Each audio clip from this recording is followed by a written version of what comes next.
Ada apa dengan Natal 25 Desember? Bahasan singkat sejarah, tradisi, dan maknanya. Catatan penting, disclaimer. Video ini bertujuan untuk berbagi wawasan sejarah dan refleksi pribadi tentang tradisi, khususnya yang berkaitan dengan perayaan Natal. Video ini tidak dimaksudkan untuk menyerang keyakinan, agama, atau budaya siapapun. Kami menghormati semua kepercayaan dan tradisi. Semoga ini menjadi ruang untuk belajar dan berdiskusi secara terbuka dengan hati yang penuh penghormatan. Assalamualaikum warahmatullahi wabarakatuh dan salam sejahtera untuk kita semua. Terima kasih telah meluangkan waktu untuk menonton video ini. Hari ini saya ingin mengajak Anda untuk merenungkan sesuatu yang mungkin sering kita jalani tanpa banyak bertanya atau bisa disebut tradisi. Sebagai contoh, saat ini kita berada di musim Natal, sebuah waktu yang penuh dengan kebahagiaan, kebersamaan, dan perayaan bagi umat Kristen. Tapi pernahkah kita bertanya, dari mana asal tradisi Natal dan semua elemen-elemen ini? Mengapa tanggal 25 Desember dipilih? Dan apa maknanya bagi kita hari ini? Sebelum kita melanjutkan, saya ingin menegaskan kembali bahwa video ini bukan untuk menghakimi atau menyalahkan siapapun.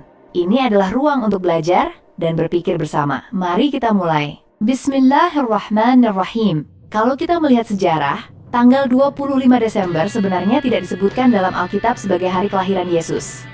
Faktanya, selama lebih dari 300 tahun setelah masa Yesus, umat Kristiani awal tidak pernah merayakan hari kelahiran Yesus.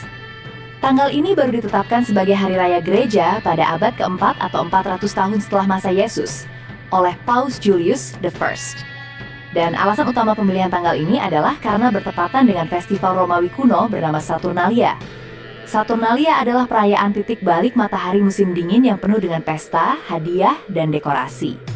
Dengan memilih tanggal ini, tujuan para pemimpin gereja pada waktu dahulu mencoba memberikan makna baru pada tradisi yang sudah populer, agar lebih banyak orang tertarik pada iman Kristen.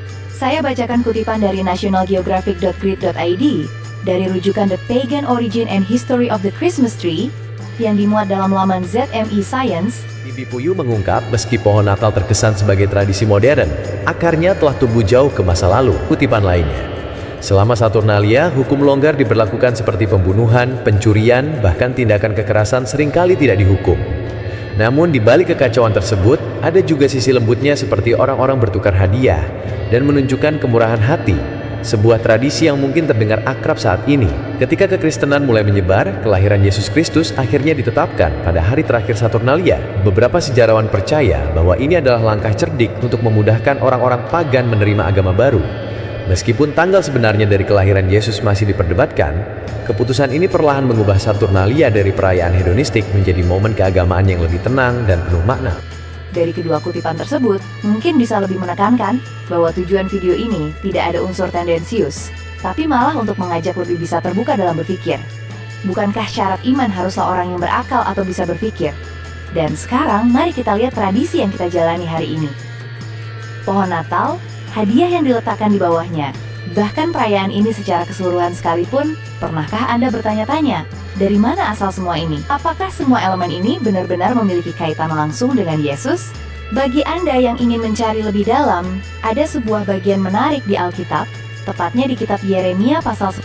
Ayat-ayat di sana berbicara tentang kebiasaan menebang pohon, menghiasnya dengan perak dan emas, dan menjadikannya sebagai sesuatu yang dipuja. Tentu saja, konteksnya berbeda. Tetapi bukankah ini terdengar sedikit mirip dengan tradisi modern pohon Natal yang kita kenal hari ini? Sebagai seorang Muslim, saya ingin menegaskan bahwa pesan ini bukan untuk menyerang siapapun. Sebaliknya, ini adalah undangan untuk merenung dan mencari kebenaran dengan hati yang terbuka. Dalam Islam, kami diajarkan untuk menjaga kemurnian ajaran kami dan merayakan hari-hari besar, seperti Idul Fitri dan Idul Adha, sesuai dengan tuntunan Nabi Muhammad SAW, tanpa menambahkan tradisi dari luar. Jika Anda seorang Muslim yang menonton ini, mari kita terus menjaga kemurnian ajaran kita dengan penuh rasa syukur. Dan bagi teman-teman Kristiani, saya mengundang Anda untuk merenungkan iman Anda dengan kembali kepada kitab suci Anda dan bertanya kepada diri sendiri, apakah tradisi yang saya jalani hari ini selaras dengan keyakinan saya? Apakah ini benar-benar bagian dari iman?